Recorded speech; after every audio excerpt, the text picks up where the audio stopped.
जैसे कि आप सभी को पता है, अभी नवरात्रि का सीजन चल रहा है। इसमें आप सभी को इस तरीके से बहुत सारे वीडियो देखने को मिलेंगे जिसमें दावा किया जाएगा कि माता जी किसी इंसानी शरीर में प्रवेश कर गई है।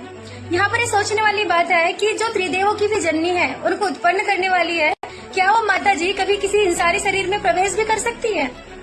और क्या कोई साधारण सा मनुष्य माता जी की इतनी प्रबल ऊर्जा को सहन भी कर सकता है?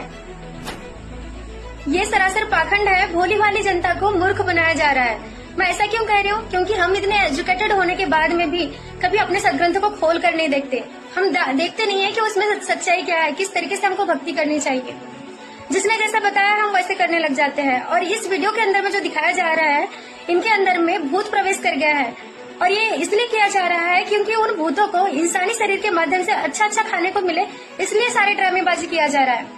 और हमको लगता है कि इनके अंदर में देवी प्रवेश कर गई है, माता जी आ गई है, लेकिन ऐसा बिल्कुल भी नहीं है।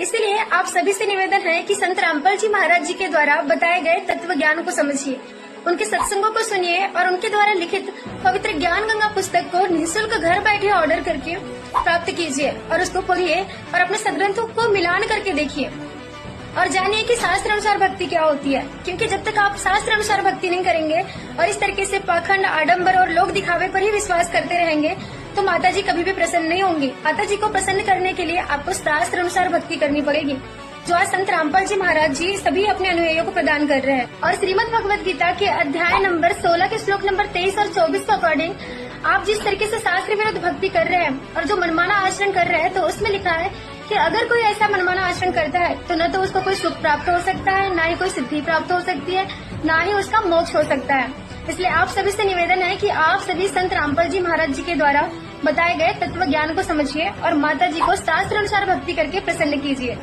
इसीलिए आप सभी से निवेदन है कि संत रामपाल जी महाराज जी के द्वारा बताए गए तत्व ज्ञान को समझिए, उनके सत्संगों को सुनिए और उनके द्वारा लिखित पवित्र ज्ञान गंगा पुस्तक जो सभी सदग्रंथों पर आधारित है, उसको घर बैठे निःशुल्क मंगवाकर अपने सदग्रंथों से मिलान करके देखिए और उस पुस्तक को पढ़िए और जानिए कि शास्त्र अनुसार भक्ति क्या होती है। क्योंकि जिस तरीके से हम माता जी को प्रसन्न करने की कोशिश कर रहे हैं, आडंबर, दिखावा और इस तरीके से पाखंड को फैलाकर माता जी कभी भी खुश नहीं होंगी, ना ही प्रसन्न होंगी और ना ही आपको कोई लाभ मिल सकता है।